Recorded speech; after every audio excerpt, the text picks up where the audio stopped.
નમસ્કાર કલમ યુદ્ધ સમાચારની સાથે હું છું આપની સાથે પાયલ બામભણિયા। તો જોઈએ આજના મહત્વના સમાચારમાં। જંબુસર તાલુકાના કહાનવા ગામમાં 2014માં થયેલ બેદરકારીનું પરિણામ ભોગવવા બાળ મંદિરના 35 બાળકો। મળતી માહિતી મુજબ જંબુસર તાલુકાના કહાનવા ગામમાં શેખાવગા વિસ્તારમાં 2014માં બાળવાડી રૂમ બનાવવામાં આવી હતી। આ બાળવાડી રૂમ જે તે સમયે કાયમભાઈ રસુલભાઈના ખેતરમાં બનાવવામાં મંજૂરી તથા ઠરાવ કરી ગ્રાન્ટ ફાળવણી કરવામાં આવી હતી।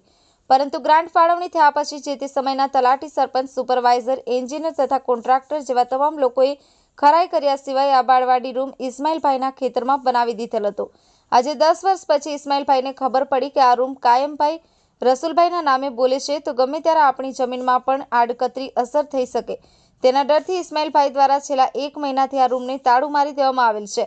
જે તે સમયની પંચાયત બોડી તથા લાગતા વળગતા અધિકારીઓની બેદરકારીને કારણે આજે 35 નાના બાળકો આ બાળવાડીમાં અભ્યાસ કરી શકતા નથી। તેમના ભણતરનો પ્રથમ એક પાયો આ બેદરકાર લોકોએ છીનવી લીધો છે। આ 35 બાળકોમાંથી નજીક રહેતા બાળકો આજે ના છૂટકે બાળવાડી ચલાવનાર બેનના નિવાસસ્થાને અભ્યાસ કરે છે, પણ દૂર રહેતા બાળકોનું ભવિષ્ય નષ્ટ થઈ ગયું છે। સરકાર બાળકોના ભવિષ્ય માટે ભણતર માટે અનેક પ્રયત્નો કરી રહી છે, પણ વચેટિયા અધિકારીઓની સાઠગાંઠ અને કમિશનની લાલચે આજે ઉછળતા ફૂલકાઓની જિંદગી સાથે ખિલવાડ કરી છે। ત્યારે લોકોની માંગ ઉઠી છે કે આ બાળ મંદિરના બાળકોને ન્યાય મળશે ખરો એ જોવું રહ્યું। કલમ યુદ્ધ સમાચાર જંબુસર। મીનાબેન, અમારા ખેતરમાં આંગણવાડી છે તે બીજાના નામ પર બોલે તે અમે તારું મારી દીધું છે। मेरा नाम अमीनाबेन अहमद आंगणवाड़ी हमारा खेतर में बांधी दीदी हामीना खेतर नहीं थी हमारा खेतर में बांधी दीदी એટલે અમે તારું મારી દીધું।